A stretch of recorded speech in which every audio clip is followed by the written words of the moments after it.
Salam sadis, salam weekend. Ketemu lagi hari ini di channel Sayur Bening di hari Sabtu.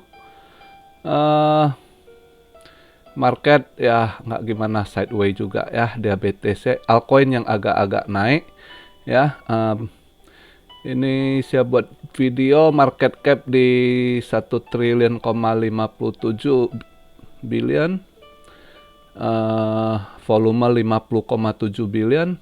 BTC Dominance turun dia ya, 42,1. Kemarin itu saya buat video Jumat 42,3 ya. Jadi dia turun ini ya, altcoin agak naik.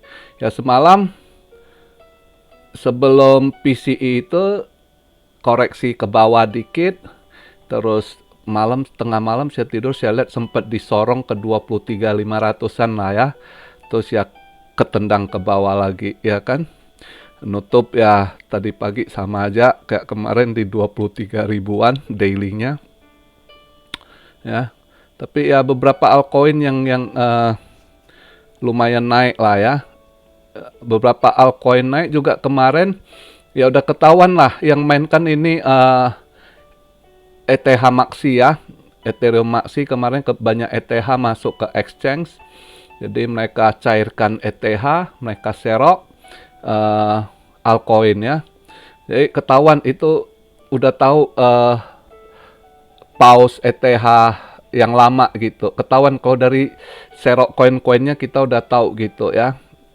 ETH Maxi itu kelihatan kemarin yang mereka serok altcoin Polygon gitu ya. Yang layer 2 Polygon sama Optimism OP ya.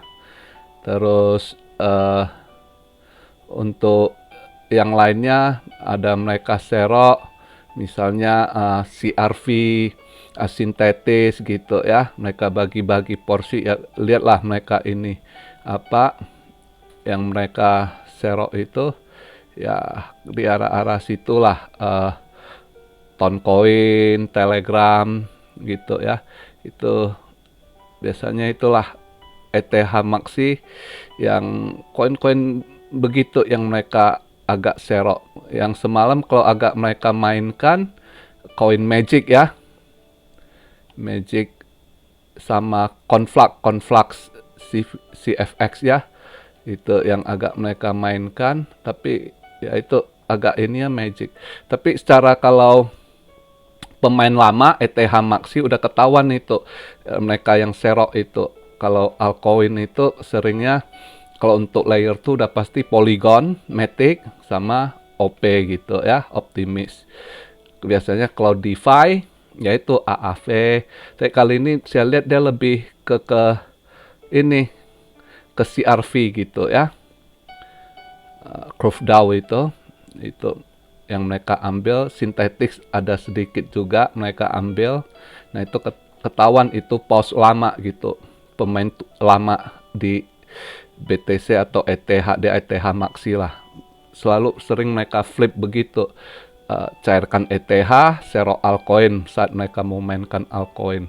Sedangkan BTC ya posisi masih sideways begitu ya. Ini saya buat video BTC di 23.069 ya. Ethereum di 1.598.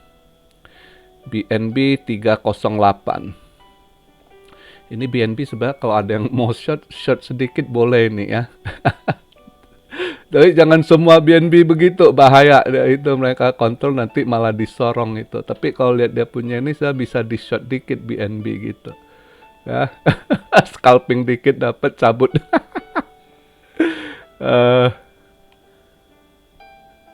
Cardano juga bisa di short kalau nanti dia agak ini ya.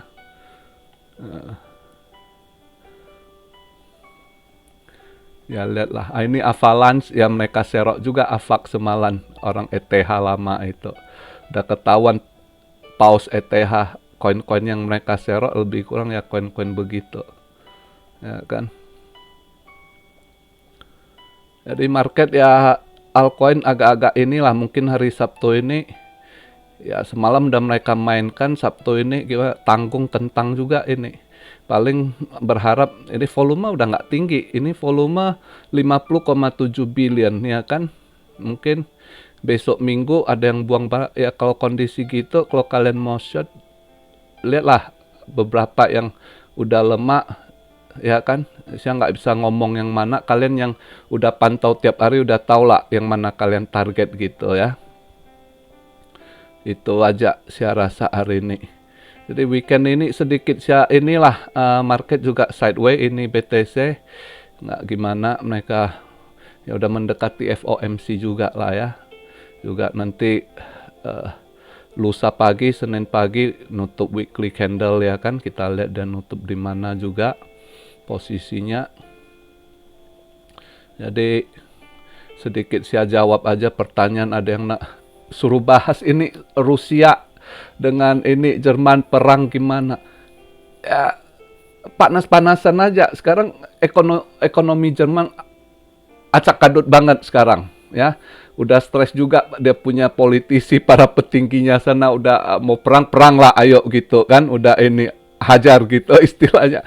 Tapi ya secara geopolitik ini kondisi ini memang untuk Eropa Timur akan memanas gitu ya. Nah, akan lebih memanas, tapi apakah efek ke market ya sementara belum. Kayak kejadian akhir tahun kemarin ya kan, apa soal ini Ukraina coba mancing aja, dia pas G20 itu dia tembak itu ke Polandia, dia mau mancing perang ini, tapi kan ketahan. Saya rasa nggak akan perang, masih agak tahan mereka kondisi gitu. Walaupun sebagian politisi cuap, udahlah hajar perang ini itu ya kan. Tapi petingginya kalau presiden enggak, saya rasa mereka akan tahan gitu. Market dunia akan makin chaos kalau ini kan. Saya rasa justru nggak usah terlalu pusingin di situ. Justru yang orang Indonesia agak perhatikan ke depannya itu South China Pacific itu, Laut Cina Selatan. Justru kita kalau saran saya sama petinggi Indonesia, lebih tambah armada lagi, jaga di sana gitu ya. Di situ juga nanti akan memanas lagi gitu saya rasa, daripada kita. Jadi kalau untuk perang dunia ketiga sih belum lah saya rasa ya. Ini masih ngemop istilahnya gitu. Lagi ngemop ya, lihat kemarin aja sempat ada ditembak ke Poland, market juga nggak gimana pas G20 itu ya. Ini market andai kata bisa drop kalau tiba-tiba Jerman lepas serangan gitu ya kan. Ini dia kan cuma cuap-cuap serang, kita kirim Leopard, kita kirim tank Leopard, kita kirim ini itu ya, itu masih nggak saya rasa nggak ngaruh gimana market gitu. Kecuali tiba-tiba ada dia lepas satu tembakan gitu ya, itu mungkin market agak goyah, terus lihat perkembangan gitu ya. Kalau untuk sementara yang gitu ya enggak lah ya kan. Terus soal oil, ada yang tanya tuh, oil nanti bulan 2 akan stop ya. Oil saya rasa akan naik lagi, makanya saya bilang begini, inflasi ini nggak akan habis. Jadi ini udah permainan mereka gitu. Secara ini mereka udah nggak bisa turunkan ini inflasi. Jadi mereka udah print uang, nggak mau disalahkan. Yaitu seperti yang saya bilang, kayak Amerika ya kan, untuk supaya jangan kelihatan supaya nggak bisa disalahkan atau seolah-olah mereka bisa handle itu inflasi, ya begitulah. Data-data dimanipulasi ya kan, yang udah terbukti, yang bisa kalian cek langsung ya kan, udah tertera. Mereka udah setuju untuk diganti change cara hitung CPI ya kan, cara hitung lab. Pokoknya terserah mereka apa mau mereka lah ya. Jadi politisi, pejabat-pejabat itu jadi tukang sulap lah, gimana disulap kelihatan bagus, tapi intinya nanti itu tahu nggak, ini istilah kayak Indonesia zaman Soeharto saat itu kan, itu perabot misalnya ini kaki meja, ya kan? Kaki meja ini rayap udah makan di mana-mana, udah bolong. Nah, didempul-dempul aja ditutupin gitu kan. Kayak Soeharto dulu kelihatan bagus gitu. Wah, pertanian swasembada begitu. Nah, dicarilah celah, ya kan, si George Soros lihat juga di mana celahnya. Begitu dihajar tumbang. Nah, jadi sekarang ini yang dilakukan Fed, ya kan, Janet Yellen, keuangan, kabinet Biden itu ya gitu. Jadi lobang-lobang yang udah dimakan rayap, yang mereka buat lobang, itu didempul gitu. Diakalin, habis didempul, di ini ya, amplas, ya kan, terus dicat balik, wah kelihatan bagus. Kira-kira itu analoginya begitu, ya. Jadi gimana ke depan? Yaitu inflasi nggak akan diselesaikan. There is no way. Akhirnya masyarakat harus adaptasi dengan inflasi yang makin tinggi. Secara tidak langsung dipaksa untuk harus menerima keadaan, ya kan?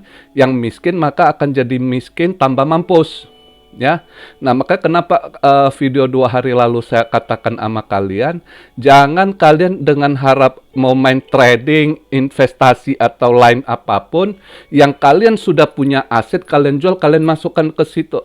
Jangan sekali-sekali lakukan. Karena kalau Anda rugi atau kena tipu, rug pull atau apapun, untuk zaman sekarang itu cari balik susah. Sulit gitu. Makanya usahakan jangan kehilangan. Ya kan? Anda misalnya dapat warisan tanah, Anda bisa jangankan bilang Anda kembangkan tanah itu. Anda bisa jaga baik-baik tuh tanah, itu udah hebat untuk kondisi zaman sekarang gitu. Ya. Itu yang saya mau kasih masukan, hati-hati dan hati-hati kondisi gitu. Jadi ke depan market gimana? Ya kita lihat aja, ini sementara gimana mereka memainkan, kelihatan Fed ya, petinggi-petinggi itu sudah mau ambil langkah pivot ke depannya gitu. Karena secara kalau orang bilang tubuh ini udah kena hantam, ya kan, itu udah luka dalam. Jadi ekonomi keuangan Amerika udah luka dalam parah. Cuma si Fed kan masih belaga.